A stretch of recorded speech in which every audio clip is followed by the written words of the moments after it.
परमार्थ हा दोघांनी करायचा असतो, अंतःकरणापासून करायचा असतो. बोललो का रे? परमार्थ दोघांनी करायचा असतो, एकट्यानं जमत नाही. तू एकटा अजून म्हणून एवढा बोलतोय. एक साव लग्न होई जाई ना भाऊ, चांगलाच नाही बोलती बंद पडी जायस.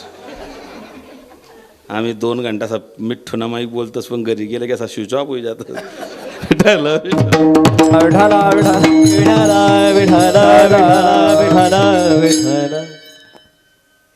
लक्ष्मी सारंगधर. सारंगधर कोण आहे हो? परमात्म्याला सारंगधर म्हणतात. त्याच्या हातात सारंग धनुष्य आहे, त्याचं एक नाव सारंगपाणी आहे. लक्ष्मी सारंगधर. लक्ष्मीच्या जवळ गेलेत. पाय लक्ष्मीच्या हाती ती सियावे का कुळती. लक्ष्मी तुमचा अधिकार लय मोठा आहे माय, म्हणून सगळे ठिकाणी तुमचाच उल्लेख आला बघा. लक्ष्मी नंतर सीता, नंतर राधा आणि नंतर रखुमाई. आधी तुमचंच नाव आहे.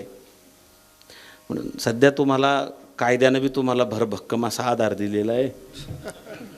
कायदा बी तुमच्याकडून आहे. काही मग मनमा येईन तसं वागतं. ती एक पोर नवरा पटत नव्हता, लग्नाच्या आधी लोहगडावर घेऊन गेली, फेकून दिलं हो आप्पा त्या पोरनं त्या पोऱ्याला. अरे तुला आवडत नव्हतं तर मग घरी सांगते की मला जमत नाही पप्पा, मला दुसरं होतं ठेवून, मला याच्याशी लग्न करायचं नाही, संपला विषय. गरीबाचं गरीब नव्हतं म्हणत आहे, दुसऱ्याच्या लेकराला कशाला मारून टाकलं हो. बरं तिचं नाव बी सिया आहे. काय नाव आहे? सिया. नावाच्या विरुद्ध आहे की नाही? बरेच लोक नावाच्या विरुद्ध असतात. दोघी डोळ्यांना आंधळा माणूस डॉक्टरकडे गेला डोळ्यांच्या. डॉक्टरनं विचारलं ठीक आहे नाव काय तुमचं? म्हणे नयन सुख. दोघी डोळ्यांना आंधळा, तुझं नाव नयन सुख, म्हणजे सगळं विरुद्ध आहे की नाही? काही लोक नावाच्या विरुद्ध असतात. नाव शांताबाई, शांततेचा पत्ता नाही. नाव सीताबाई, गोडभर पाणी देत नाही. नाव गंगाबाई. आता तुमचं कोणाचं नाव असेल माय मी माफी मागतो, मी तुमच्या लेकरासारखं आहे. कोण उपाध्या करून घेईन पुढल्या वर्षी मला पत्ता कट होई जाईल.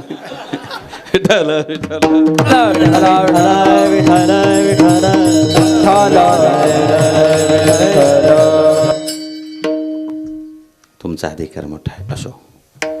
माय लक्ष्मीच्या जवळ गेलेत. लक्ष्मी कुणाच्या घरी राहते ऐका. लक्ष्मी शुराच्या घरी थांबत नाही. लक्ष्मी वैराग्यवान माणसाच्या घरी थांबत नाही. जो मागचा पुढचा कधीच विचार करत नाही त्याच्या घरी थांबते. लक्ष्मी विद्वानाच्या घरी राहत नाही. मग लक्ष्मी राहते कुठे? लक्ष्मी कृपणाच्या घरी राहते. लक्ष्मी कंजूस माणसाच्या घरी राहते. मी नाही म्हणत, ज्ञानोबाराय सांगतात. वेद अतिकृपणू म्हटलेलं आहे ज्ञानोबारायने. वेद कृपण आहे, कंजूस आहे. कंजूस आहे म्हणून श्रीमंत आहे, आणि श्रीमंत आहे म्हणून कंजूस आहे. येते का ध्यानात? कंजूस आहे म्हणून श्रीमंत आहे, श्रीमंत आहे म्हणून कंजूस आहे. लक्ष्मीच्या जवळ गेले, लक्ष्मीची विनंती केली, आई भगवतीची विनंती केली की माय देवापर्यंत माझा एक निरोप पोचवायचा आहे. लक्ष्मीने सांगितलं तुकोबराया खरं तर तुम्हाला नकार द्यावा असं वाटत नाही, पण मग काय करू? मालकाच्या कोणत्याच कामात मी ढवळाढवळ करत नाही, कधीच नाही. कधी मी त्यांच्या खिशात हात घातला आणि पाकिटातून पैसे काढले असं कधीच नाही. असं चोट्टा दंत तर मी कधीच केलं नाही. नाही रे अजिबात नाही. पाकिट माईन पैसा कमी होई जातच आप्पा, बिलकुल नाही. आणि मला चांगला आठवतं ना तुकोबराया, मी रामावतारामध्ये त्यांच्याकडे फक्त ते सोन्याचं हरिण मागितलं होतं. मला किती त्रास झाला. तेव्हापासून आहे ना मी त्यांचा स्वभाव ओळखून आहे. आणि बायकोला नवऱ्याचा स्वभाव ओळखता आला पाहिजे. आणि पुढचं मोठ्या जबाबदारीने बोलतो बरं, अख्खा महाराष्ट्र पाहतोय.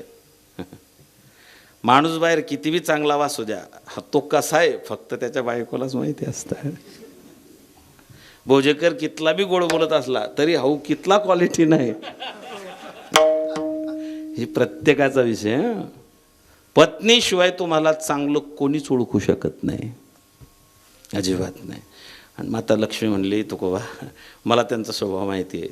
नाही नाही नाही मला अजिबात त्या भानगडीत पडायचं नाही आहे. एकदा भांडण झालं, मी त्यांना असंच म्हटलं की मैं मैके चले जाऊंगी.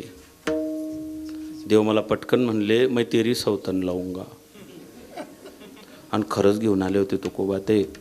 मी कोल्हापूरला येऊन बसली, त्यांनी पद्मावती आणून ठेवली होती. तेव्हापासून मी त्या भानगडीत पडत नाही.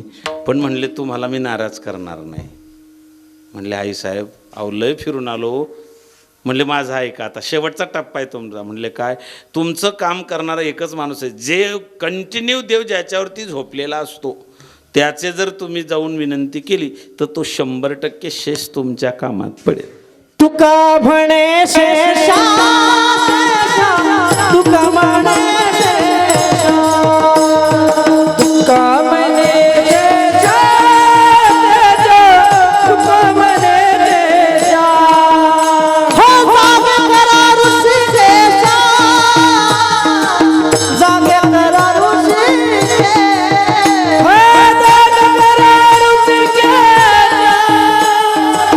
जागे करा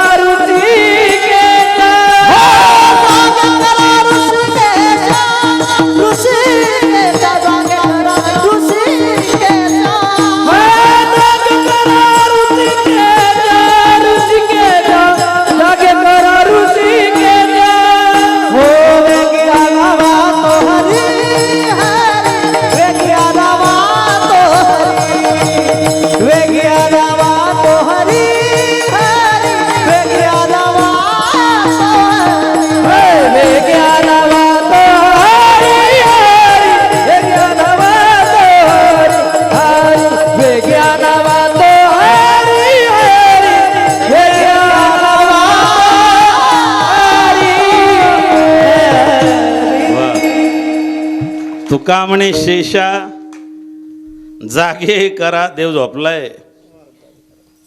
देव झोपतो का? आता झोपलाय देव. खरंच झोपलाय म्हणून तर पाणी पडत नाही. देव झोपतो. बरं तो झोपला की असा 2-3 दिवस नाही झोपत, 4 महिने झोपतो. आणि आता झोपलेला आहे तो. आषाढी ते 4 महिने झोपलेला असतो. म्हणून आषाढीला काय म्हणतात? देवशयनी एकादशी. देव त्या दिवशी झोपतो आणि उठतो कधी? देव उठावणी एकादशी. कार्तिकीला देव उठतो. 4 महिने झोपतो देव. मग 4 महिने हंगामी सरकार असतं. प्रशासक बसतं की नाही ग्रामपंचायतवर. जसं प्रशासक बसलं की कामं कोणतेच होत नाहीत, सरकार चालतं. तसं 4 महिने देव झोपला की प्रशासक बसलेला असतं. मग ते चालवतो कोण? ते आमचे सगळे संत चालवत असतात. 4 महिने देव झोपला की आमचे सगळे संत, ज्ञानोबा, तुकोबा, निळोबा, गोरोबा काका, ही सगळे संत मंडळी 4 महिने हे सगळ्या जगाचा सांभाळ करतात. ऐका.